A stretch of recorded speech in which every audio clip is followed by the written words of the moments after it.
Grok 4 is out and it's changing the game of AI and automation for the future. And I want to take a moment today to jump into 10 of the cool little examples that they put up. And we'll just walk through, discuss some, and really just to see what the unique changes are going to be in the space. Now, as an earmark, I want to say I've played around with Grok 4 a little bit, and the pricing on Grok 4 is a little expensive right now. So, depending on what you plan on using, while it is albeit it has just done the best across all the key benchmarks, may or may not be the right direction for you. I mean, it'd be something for you to look at. Take a look at the pricing. I'll have a link to it down below. But yeah, it is pretty crazy, all the things that it can do. Since Grok 4 came out, the release, it's been doing a bunch of really cool things. Let's dive into 10 of these.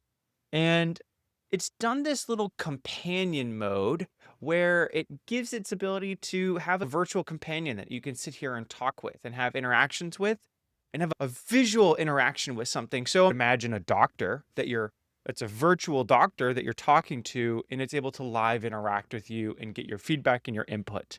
Pretty damn cool, honestly. I love that it's going to have the ability to provide not only that voice contextualization and assimilation to what we're doing as using platforms like ChatGPT. You can use the voice feature and jump in, but this also ties in visual component with it as well, just making it closing the gap just a little bit more between us and AI, which is a blessing and a curse. I think it's cool and scary. Another one is coming in and doing this surname, as in it's unique. Return its surname. This is interesting. Just it outputting different details on some unique pieces. This one, it's cool, whatever. But it can now do things for you. This is an interesting one, and we got to look at this a little bit more. But this actually opens up a broader discussion. You should be very careful about the amount of information that you give AI. Now, yes, it does have access to the internet in its entirety, at least to the best of its ability. But there are extreme limitations when you are giving it a entire digital blueprint of who you are, what you do, how you're doing things, the access and logins and passwords and API keys and so on and so forth. Those things are going to be able to be used in ways that you and I do not yet know. So be very cognizant of the actions that you're going to take when it comes to using AI, or you might regret it a little bit more than you think down the line. Look at this. Has the highest snitch rate of all LLMs, meaning it is passing your data to someone else at some other point. Look at this. Government snitch rate. It's pulling in some interesting pieces. So this one makes sense. As they've been able to consistently make improvements, its ability to reason and understand has just improved undoubtedly. And then we can expect these improvements to continue to grow. I will say a unique point, and I've just not had enough time playing with the platform. Even though there are certain platforms that have done better, I have inherently found that some platforms are just going to be best for one type of use. Example, Claude 4 code.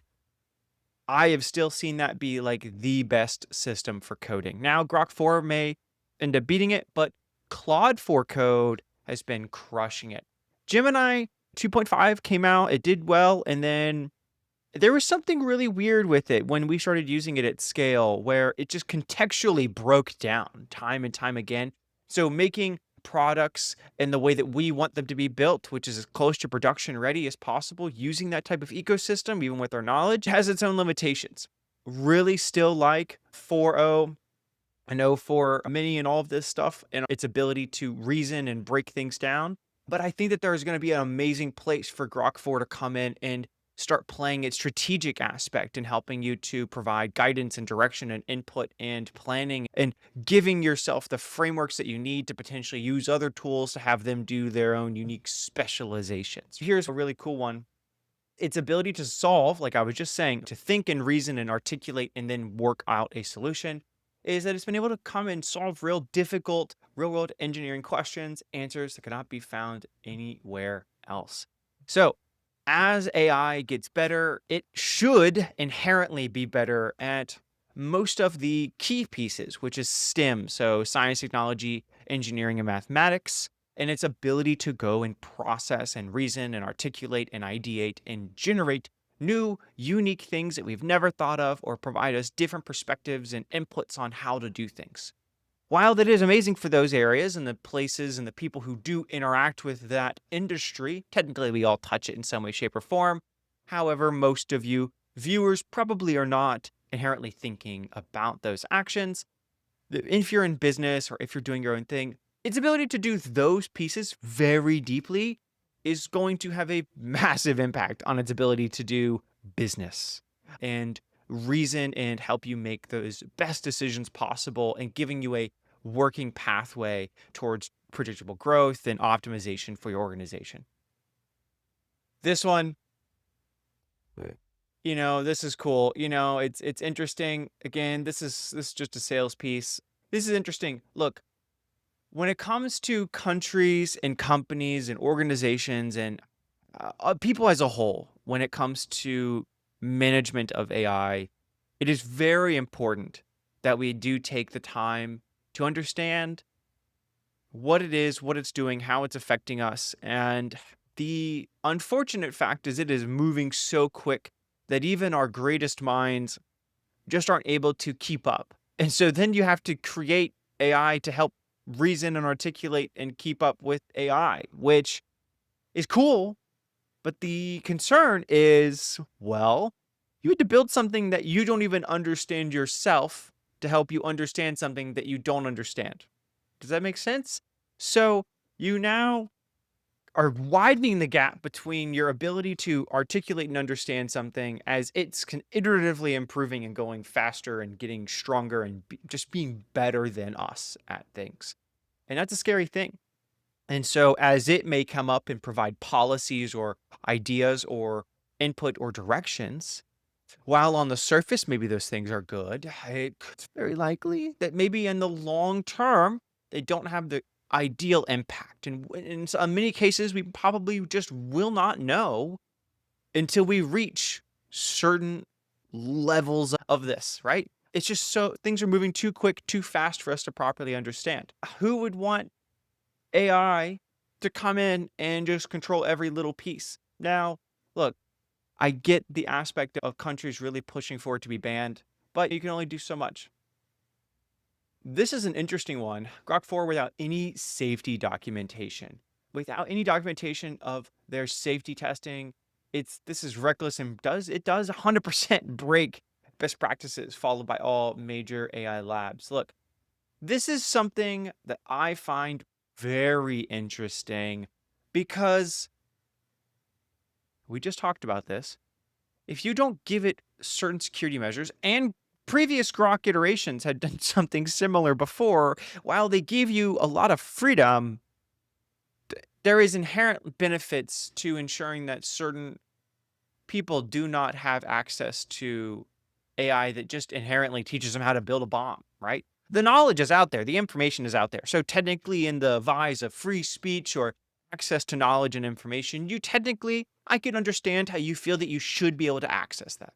However, it should be something that has some level of basic guarding so that way you're not going down a rabbit hole of creating more negatives, if in a sense. But again, let's just say I'm not a politician. I'm probably not the best for ideating on the use case of the most just and ideal way of using AI long term. And when it comes to humanity's case, it's just my own thoughts off the cuff here as we go through this. So yeah, like they need more safety training. There should be safety security measures. Like you don't want kids using this platform and then it providing them provocative things or inappropriate things. I mean, I would imagine most people or parents would not want to have their kids be given access to a tool. Granted, your phone does this, but given access to a tool that maybe indirectly provides you content that you didn't want, right? Just because you're wanting to understand things, you want some basic filters in play. Look, this one's interesting. ChatGPT 4 versus O3 and its ability to do critical prompting. Realistic physics game, that makes sense. Grok has been doing a great job building some really cool little games and systems. I don't know if you've also seen it, but there's whole video games people have built. Same prompt, here's different ecosystems. Like here's the difference, right? This is part of the piece that I was mentioning. If you probably shouldn't use OpenAI's platform for actual development. I wouldn't use it for actual development. I would use it for infrastructure, planning and designing and building out the documentation because it can inherently understand the frameworks and the structures for these pieces and giving you the wireframe or the building blocks. But inherently, as a coding platform, lackluster, and its ability to retain and iterate on code, especially or projects like this, I don't think this is the best example because I would much rather see this as a comparison between Claude Code versus Grok. And I think Claude Code would do the same, if not potentially better, compared. And then, here's the jailbreak override piece. Look, you're probably going to be able to do a lot more with this. And look at this. It does just tell you exactly what it's trying to force reply with. So, yeah, it's interesting. Hallucination. Look, just because the platform is smarter, it doesn't mean it's going to necessarily be better. This is an important piece you have to think about when it comes to using AI and we become more trusting of these platforms. Just because it's cool, it's the most beautiful thing, it's the newest thing, it's the funnest thing that's out there. Just because people are pushing out new systems does not mean it's better. Just because you got a new phone that's launched doesn't mean it's the best phone. Just like when it comes to the AI and technology. This here is a super, super important aspect of this. It's instance where it will hallucinate and provide outright wrong or incorrect information is vital to every aspect of what it is that you're doing in your business, in your life, and how you think and how you act and how you use it as a resource for trust and truth.